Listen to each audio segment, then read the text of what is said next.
Welcome back to Titans Up Today. Our guest is Carl J. Cox, an exceptional CEO, business growth strategy expert, and now author of an excellent book with over 25 years of executive leadership experience and board membership.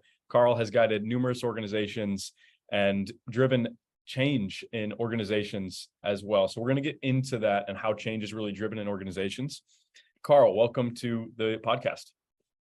Jacob, thank you so much. It's a pleasure to be on. Absolutely. And even to go further from the intro, there's one thing about driving change in organizations, but a lot of it starts at that CEO level. And the title of your book, Lost at CEO, what inspired that, your experiences working with CEOs? What's fascinating about CEOs is that we are alone at the top. And no matter what we have done and the success that we've had in the past, there are certain things you cannot tell the rest of your company. As much as you want to be transparent about everything, you can't. You can't tell them every single feeling you have. You can't tell them about how you have concerns and fears. You have to, at times, walk in every day and come into that office and have confidence that you're going to get things done. But there's times you don't know where to go. And so that's where I've been in that chair many times in my life and had that sense of lack of confidence. And secondly, most of my career, I've been either the number one or number two in companies where I've been guiding and giving and helping to be in that position. And now that's what I do in my career. And it's amazing, despite our intelligence, despite our growth, despite our success, we don't necessarily know where to go next. And so it's a little play on words, lost at CEO, because there's this lost at sea type concept behind it. And what we find often is it's not because, once again, fully lost. What happens is we get lost in strategy too. Think about it, the concept is, right, typically we get so caught up in our business, we're just going, we don't realize the next big trend or the next big event, or we don't realize that people within our company are not focused in on the strategy. And then what happens is we start to get stalled. That's like phase two. Okay, we get stalled and like wandering in the sea. And then what's really bad, then we start going, okay, let's try this strategy, and we're not focused. And then the worst part is you can get caught in the storm and then actually start completely losing your resources. And so those three phases are really typical. Actually, the Jeff Bezos talked about there's this day one, which is growth, day two, which is stasis, and day three is death. And so we always want to make sure our CEOs, our companies that we work with are in day one growth mindset and growth of their companies. And you have to stay continuously strategic. Otherwise, you get lost in your business. So to speak on that one particularly before we go further, how do you balance that day one mentality? I'm familiar with the concept, but the day one, when from the standpoint of being a CEO myself and working with people, it's sometimes like people want to go to day two in their minds. And in the sense of, hey, didn't we, what if it's still day one? Aren't we just doing what we did? So what is that balance there? Because we have our strategy and then we have our execution, our implementation, and how it's taken in by team members. So give me some color on that of how we create alignment. So when it comes to, once again, in the CEO role, you have to have that growth mindset on a continuous basis, because if you don't, the people in your organization are ultimately going to get stagnant. They are not going to have opportunities to grow within your organization, because like literally there's going to be no more growth opportunity.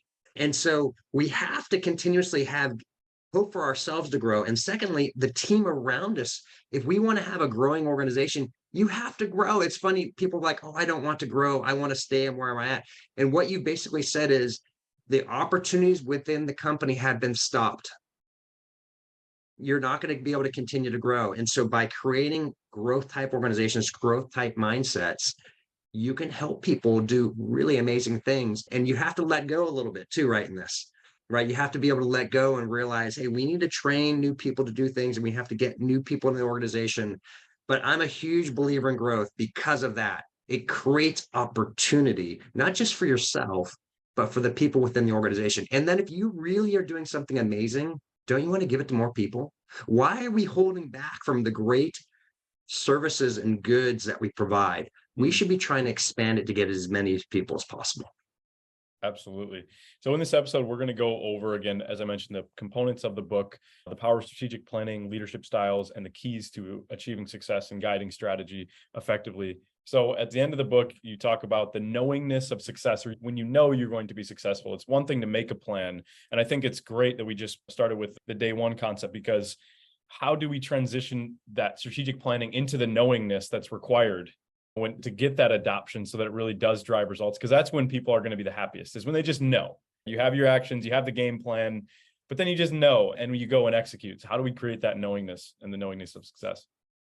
So let's start from the beginning for a minute to get to the end. So at Mm. the beginning of where you're in a situation, you're at your current state. And most of us, if we're honest, we might be content, but we're probably not necessarily happy where we want to be at. We want to be at a new place. And so to get to there, you have to think about that vision of where we want to be in the future. So moving ahead to the end result, when you are in that future state, arrived at what you envisioned 2, 3, 4, 5 years ago, that's when you know you've been successful. When you literally can go and go, wow, because you should have written it down, right? You should literally be able to go through and, wow, I accomplished 70, 80% of this. And it's actually living. Now, Jacob, one of the things that people go, you're not successful, you get 100%. That's not right. Okay. The reality is this: only the top 10% of organizations get 2/3 of their strategic objectives done in the long term. Okay. So just to clarify, you are in the top 10% if you're getting 2/3 done of your strategic objectives. So this isn't a math test, so to speak. This isn't about getting 100%. This is about arriving at a new destination where you're at. That's the difference. We're not talking about goals, Jacob. We're talking about arriving at a new destination where you know and feel that things are different. And in the case of the story, the CEO is now living and experiencing what he wanted to be. His company is no longer losing money anymore. His company has now accomplished their objectives. He's no longer fighting with his family and his wife because he's so upset. He's no longer fighting with his team members because he himself had felt like a failure. But getting through that 3-year period, he now feels like he's arrived at the new point. But if to the end of the book, it's not over yet, right? There's a next step. He hasn't got to his 10-year vision, because we believe in that too. Your vision should be about 10 years out. You want to do strategic plan 3 to 5 years out. So I was meeting with a CEO yesterday who just completed a $500 million valued merger.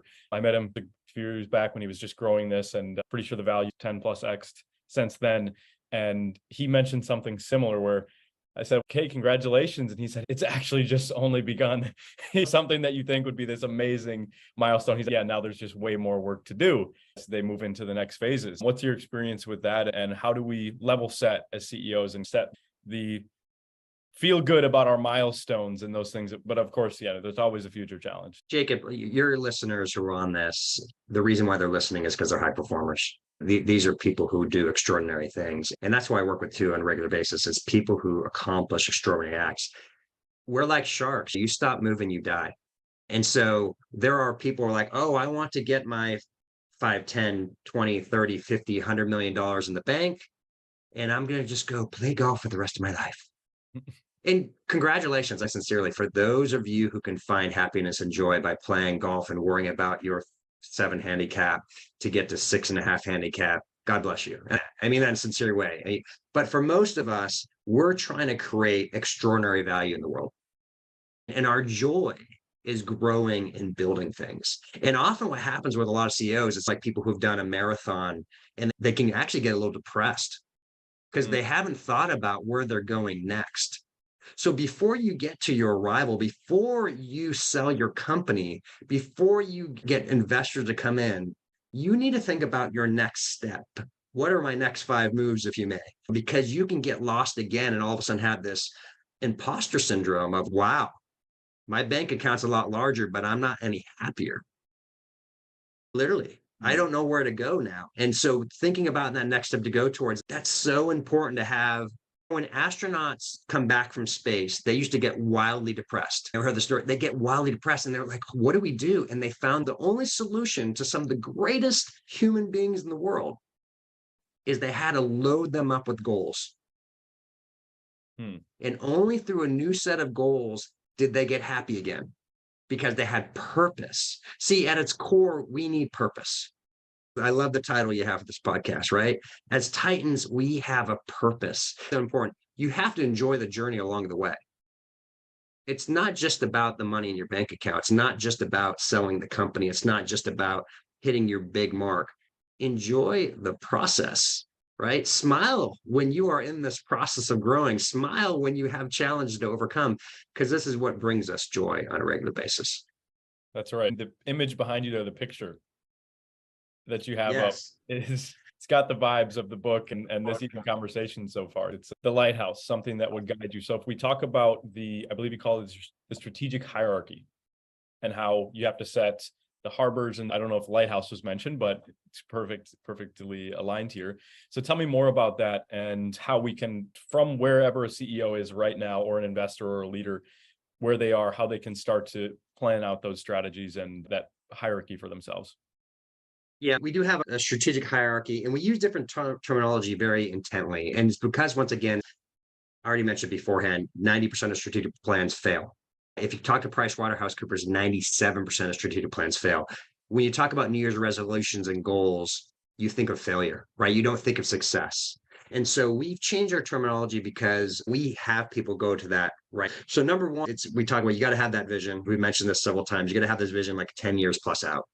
This is where we're going. So that's the top of the hierarchy.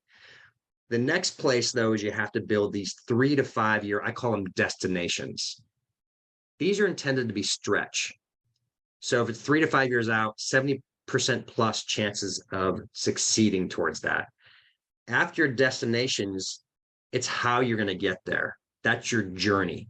Okay. We don't call it, many people call it a strategy or a tactic. No, we'll call it strategy. Okay. Literally, what strategy means is how you get from A to B. So we use the term journey because the reality is never in a straight line. When you get out into the wild, things change. When you don't rarely, if you look back at your wake on a boat, it's not a straight line, right? You're always moving around, you're going back and forth. And so that's the journey. And then the tactics we call oars. Okay, that's how you're moving and rowing to get towards your destination.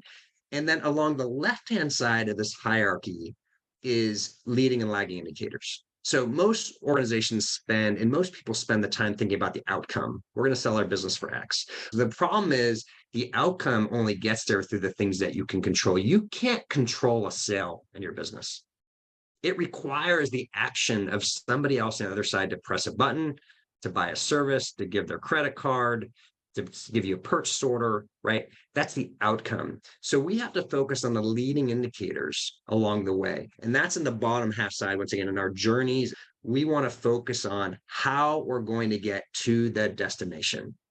So we flip the script. Most organizations do strategic planning, and 80% of their strategic plan has lagging indicators. We flip it. We want 80% of the strategic plan to have leading indicators.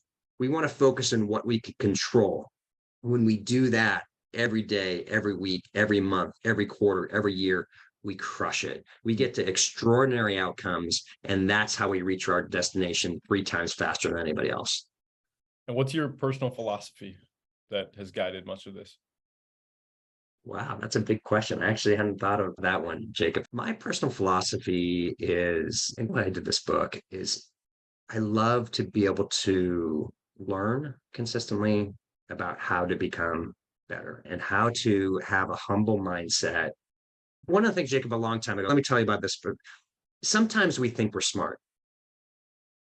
And all you have to do, if there's still a Barnes and Noble around you, is you have to go into the store, and you can maybe go to the business section, and there's a lot of those books I've read, and or listen to audio book at least. And, oh, you can almost get a sense of pride. I've listened to that. I've done this. I've gone through that. I've listened to this part.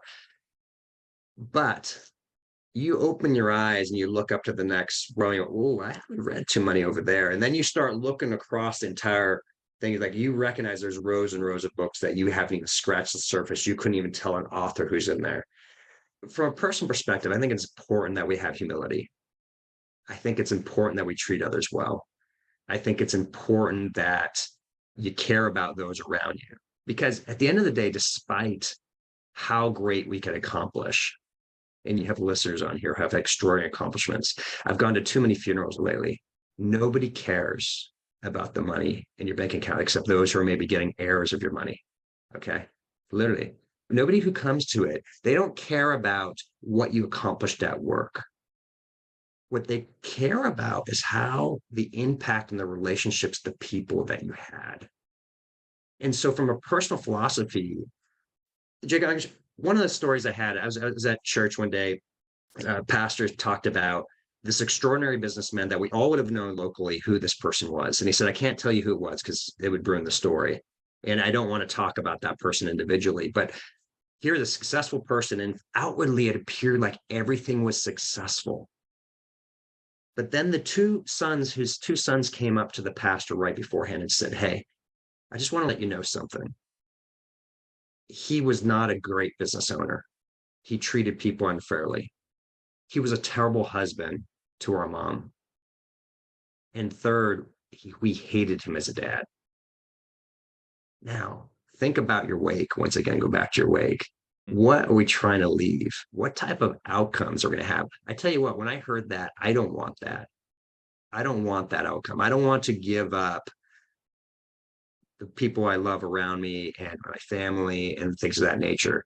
Just to clarify, Jacob, I work hard. Okay. I don't want to confuse things. I work really hard. And I don't do this perfectly either, but I try to do the best I can to have a great relationship with my wife, great relationship with my family. I have 4 kids, relationships with the people around me, relationship with the employees and my customers and vendors. That, from personal philosophy, matters far more than the outcomes of my bank account. Now, Jacob, I have no problem with making as much money as I can. Okay.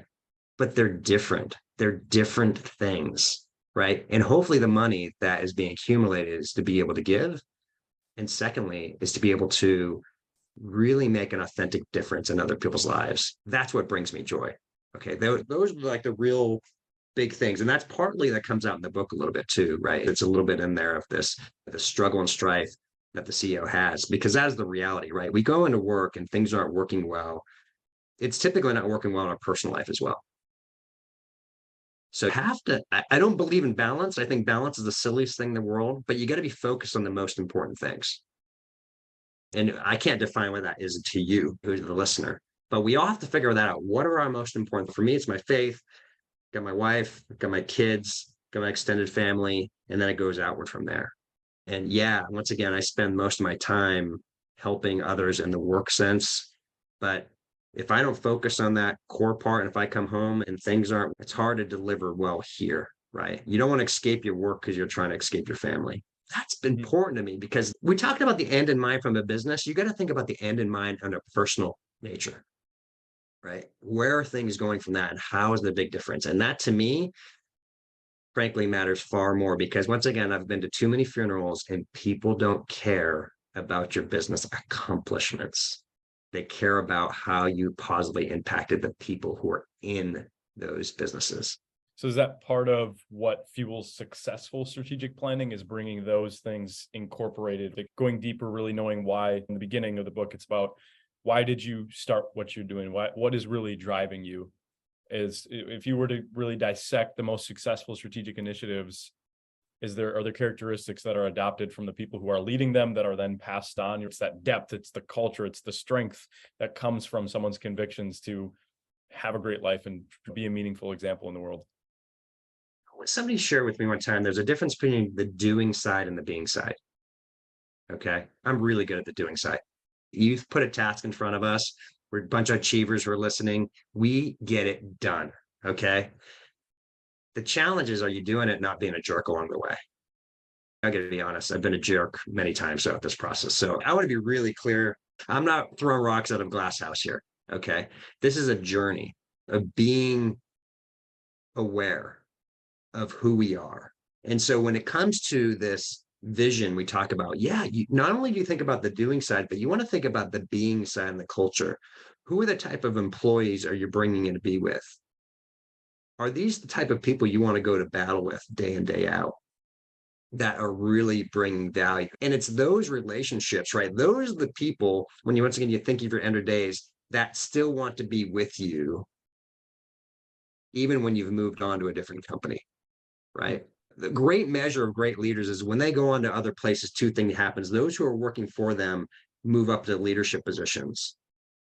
And secondly, others follow them to the next organization. That's when you know you're crushing it, when you have actually created real value in the world because people want to continue to follow you and do the things you're doing. And that to me is part of that higher level success.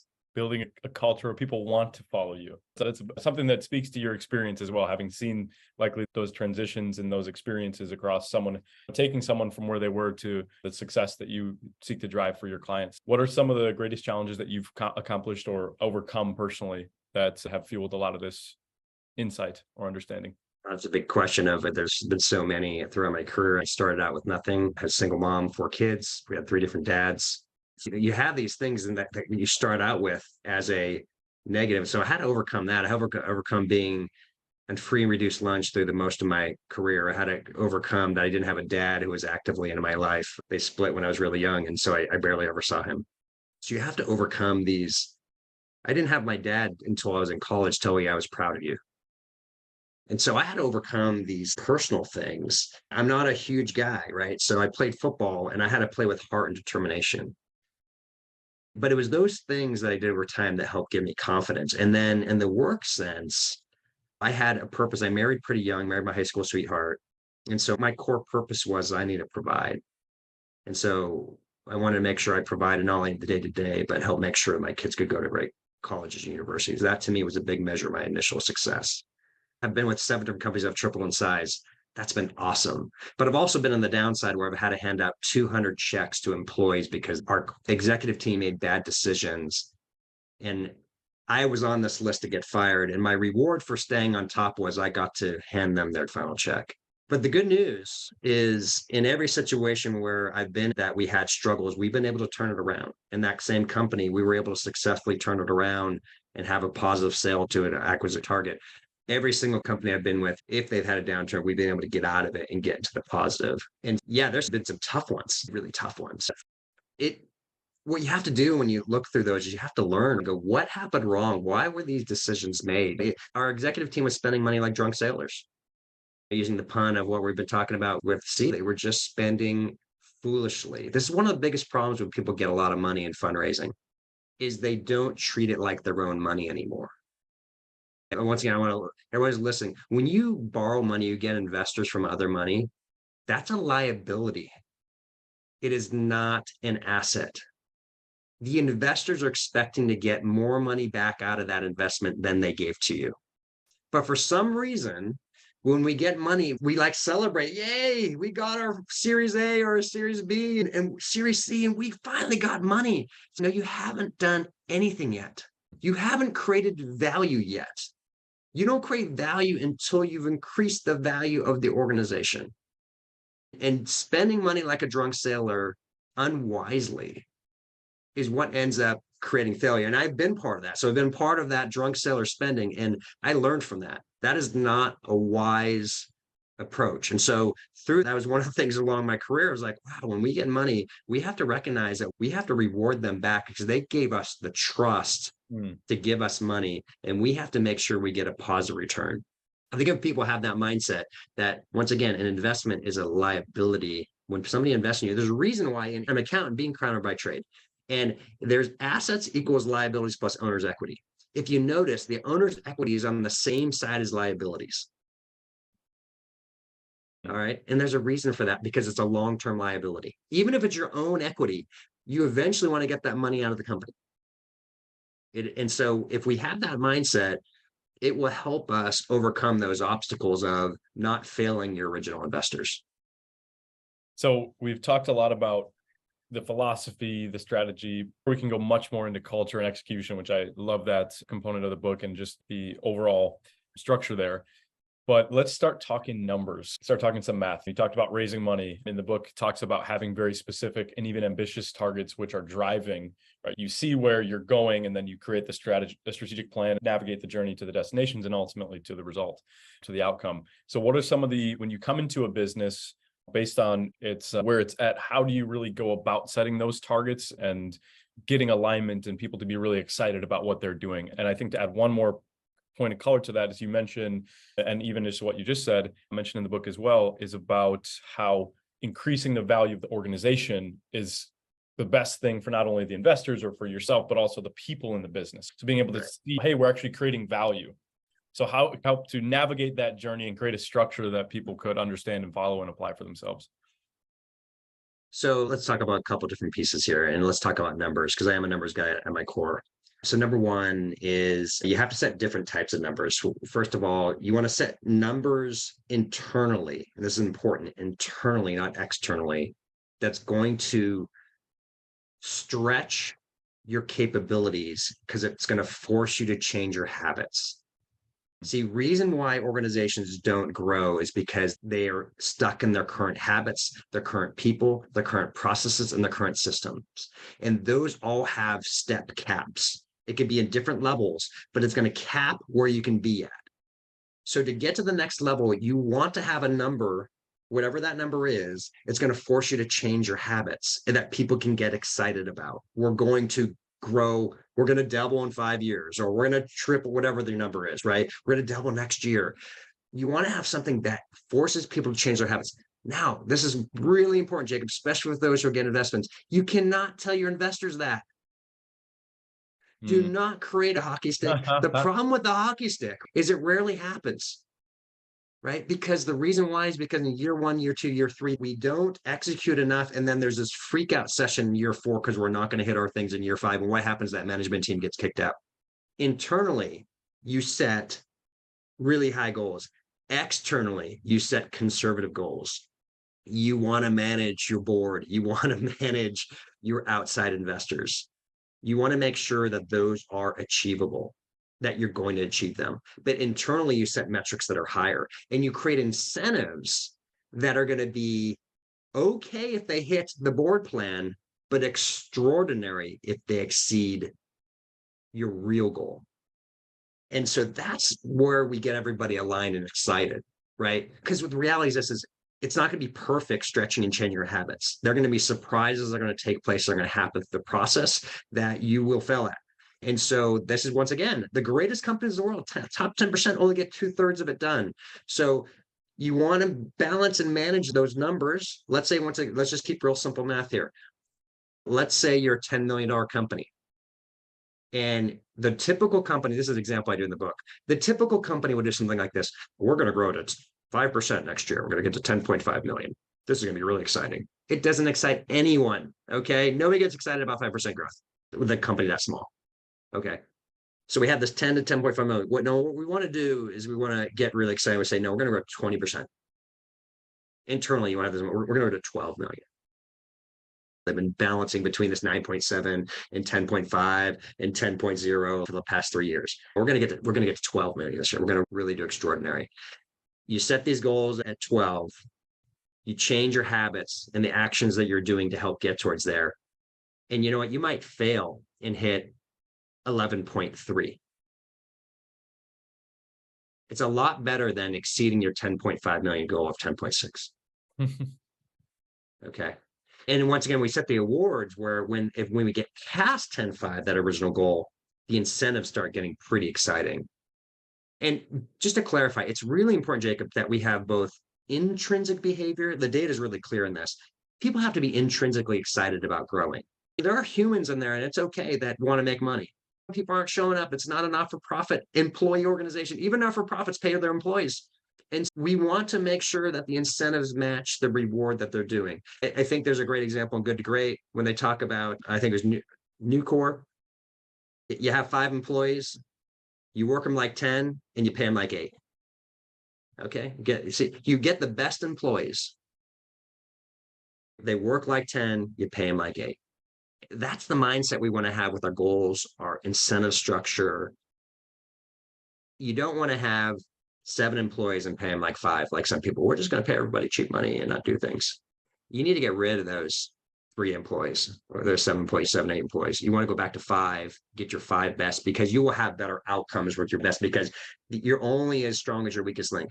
When your organization is weak, this is the biggest problem when growing organizations, Jake. One, you can have quote unquote a VP of sales of a certain size. In the larger size of the company, they're at best an account manager. This is the hardest thing in the world for founders and people who go through growth, is they have their buddy and they were awesome getting from one size to another, but they go to the next size and they are floundering. They're not good for the next level because it's requiring process, and they're not a process person. You have to have the courage to help them out because, by the way, they already know they're failing too. So we need to get them in a better role so they can be successful. And if they have the ego to be able to do that, and then bring in the best people to help us out with the next area or have the processes to support it. It's hard to change our habits and to learn new skills. And you want to make sure you're the hard charging regular people who want to get it done. And if people don't want to, life's too short.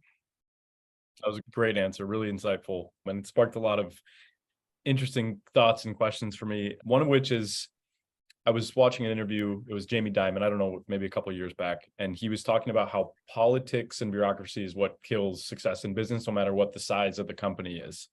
And so how do we really attack? Because what you're talking about there is some of that is what you just mentioned, where it's, hey, you have somebody who they might not grow to the next role, or maybe they're not performing. How do you really attack those things? And let's say if you have politics in the business, get rid of them, or make sure that if you don't have them, make sure that you can manage scale and growth without those sort of politics and bureaucracy that could arise. All right. So Jake, I'm going to ask you because it'll help me answer the question better. How do you define politics in a business? For example, you mentioned your VP of sales is your friend. And so if you go to that, how do you really approach a situation like that? Or for example, your co-founder brings in somebody they're really close with, and you think, hey, they're going to say the things or do the things, right? It's where there's, hey, I don't need to do everything, right? That kind of mentality. Oh, we can just leverage that person or that relationship to get around things, right? Politics and bureaucracy, where people say it's not a meritocracy, we'll call it, if we put it that way. Jacob, that is exactly the word. You nailed it right there. And I was literally going to say, that's what people get frustrated with, is when people are moving up in an organization without earning it. That is politics. When somebody gets hand selected because they are best friends with someone, or because they are going out to beers in the evening with somebody, that should not matter in a business. You have to separate the personal relationships and the impact they're having in the organization. And the best way to help do that, Jacob, is to be transparent in terms of how people are performing. So there's not any surprises. Is have open huddles, meaning these are morning meetings when you're meeting regularly with the team. Have outcomes of where they know, everybody knows what their goals are. And then you can see whether they're achieving their goals. And then to really help it out, you have awards within the company that the team members are voting on those who are performing best. And then the best thing is when you have really high performing teams, they kick out those who aren't performing. That's how you get rid of politics. The more transparent you are, because if you bring on somebody who hasn't been performing, everyone's gonna be like, what? How did this person get promoted? They're not doing well. Now, Jacob, sometimes, as I mentioned before, and sometimes you have somebody in the wrong seat of the bus. So we do Strengths Finder. That's one of the ways we do evaluations. We have somebody who has great skills, but they're the wrong seat in the bus. So we have to move them to the right spot so they're doing their strengths. And then if they're the right skills and strengths, they should flourish. But if they're not showing up and they're not getting things done, it's going to be clear. It should be transparent. One of the things that when you're doing sprints to help get strategic initiatives done is when you really start changing the discipline of an organization or the habits of an organization. Is when let's say you have a 10-week sprint to get something done. And then literally what that means is every single week you have an expectation of what or tasks you need to get done. And what's going to happen in week 3, you're going to have a conversation with one of you, and you're going to have a huddle. And one of the people are going to say, oh, I didn't get the things done last week because remember it was snowing last week and I couldn't get to work for 2 days. And then my internet wasn't working as well. And then my dog ate my homework and my wife was just all over me. And so just talking about all these complaints. And the good leader is going to listen to that with empathy and go, I hear you. That sounds really bad. Yeah, we all had that snowstorm. You didn't. We were a different part of the country, but we get it. Things were tough. But you understand the importance This is where the transition happens. I think you agreed when you got into this goal or project or initiative that this was really important, not only for our company, but for you as well. And so, how are you going to catch up in this upcoming week and not only complete what you're supposed to get done next week, but complete what you're supposed to do in the previous week as well? Once you change the mindset that it's not okay to miss your weekly task, your weekly goals, your weekly measurements, and expect that you're going to catch up in the following week, then you've set this habit of discipline and accountability. That's not okay. We're really bad at that as managers. We think, oh, I'm just going to hire somebody and they're just going to be great. And it's true, you hire great achievers, they're going to do great work. But without guidance, you can tell them to go through a wall and they're going to start using their fingernail because they just want to move. Okay, so there's a combination of hiring high achievers, but making sure they're focused on the right things and that there's a no excuse policy at the end of the day. Okay, excuses happen, things happen, but we have to overcome them. And we have to have the belief and understanding that we have to go to the next step. You start doing that in your organization. We use 10-week goals because we think it's generally better, 10-week sprints. But it just creates this momentum in your organization because most people review things monthly and quarterly. I'm already 12 weeks ahead of you. I've already had 12 check-ins and 12 adaptations, 12 check-ins to make sure that things are getting done. While you check monthly or quarterly, I'm already ahead of you. And then you even do that daily. You start having daily huddles. Think of that, right? You get 200 check-ins versus somebody who's done 40 check-ins.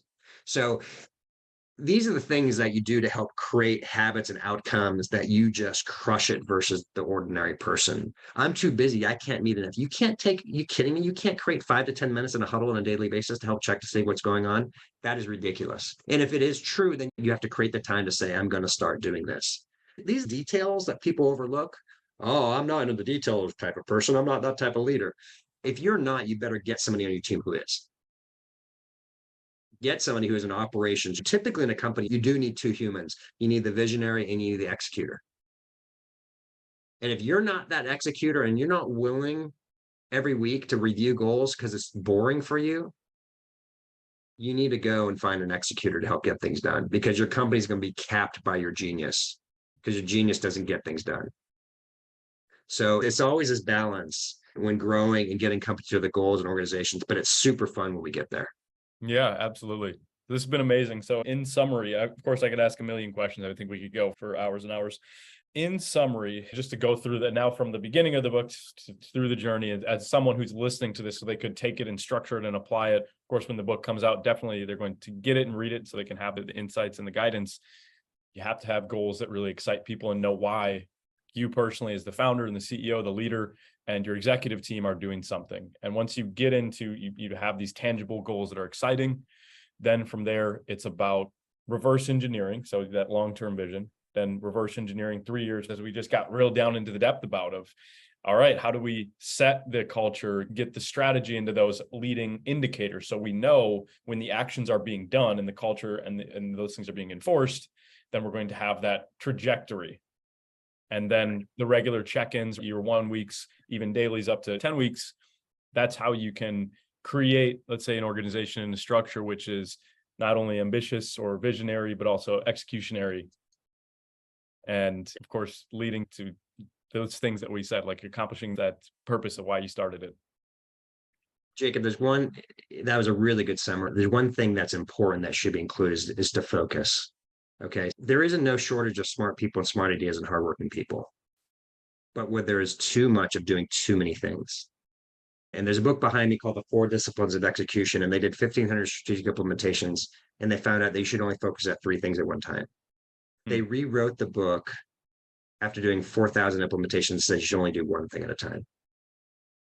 And now I think for a lot of small organizations, you have to typically work on at least 2 to 3 because you don't have the resource. Like you have to do some type of multitasking.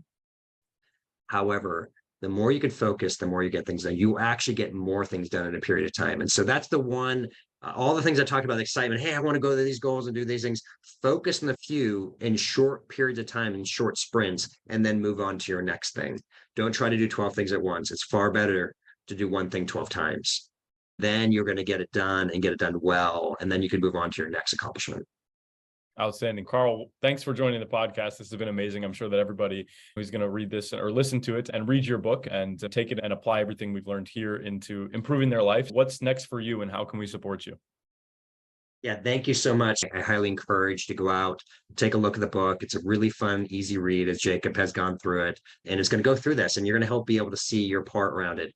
If you want to learn more about it, I encourage you to go to our website. We are launching in August of 2023. I typically do this individually with companies, but we've now just we're growing so much. We had to find a way to do this better. So we've created the Captain Strategy Program. We bring in 8 CEOs together in a mastermind program, only 1 hour a week, and it's to work through those 7 key parts. So you come out of it with a strategic plan that is going to help rock your company. And so I want to give a gift to your listeners. You can put this on your part.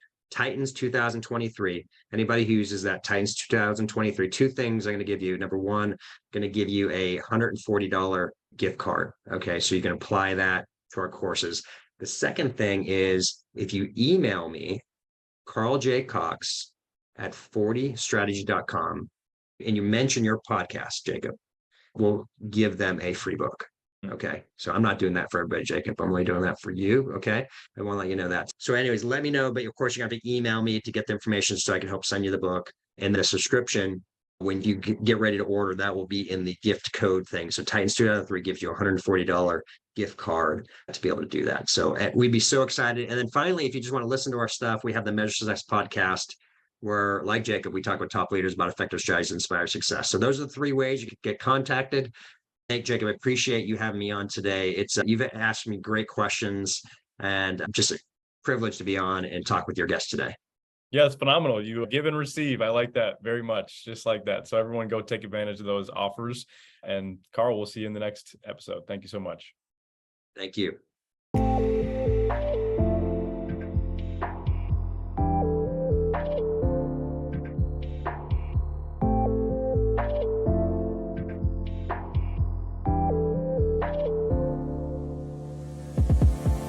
Hey everyone, thank you for watching this episode of Titans Up today. What did you learn from it? Make sure to drop a comment below with your most valuable insight so that other people can engage in the conversation around what this speaker brought to the table. And then on another front, make sure to subscribe so that every time we drop a new episode, you will be notified. And that way you can keep fueling your dreams and your brain with fresh insights, which can help you along your journey and along your path to your goals. So thank you so much again, and I look forward to seeing you in the next interview.